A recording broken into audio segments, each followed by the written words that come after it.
برای عزیزم کاتێ ئێوە باسی جەژنەکەن بەڵام بە هیچ شێوازێک جەژن نەماوە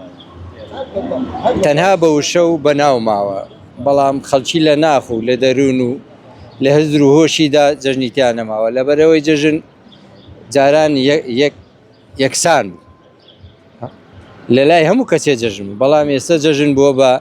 دەیان بەشەوە هیچ کاتێک جەژن نەبووەتە گردن ئازایی و بڵێن ئەبە گردن ئازای شتێکی سادەیە بەڵام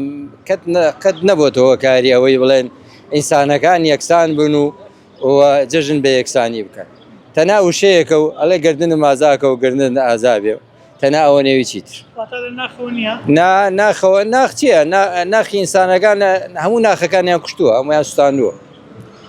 لەبەرەوەی لە ناخۆ نەماوە تەنها لە ڕووی دەرەوەی ڕووکەشێکی دەرەوە و جەژنێ و جەژن بۆ بە شتێکی عادەتی و تەخالیدی ئەنیا جەژن کوامەوە جەژن نییە نانا جەژن نەماوە جەژن لە سەردەمی کۆنا بووە تا هەفتاکان وەشتاکان لەوە دوان نەما بەڵێ سارد بۆ تۆ نەما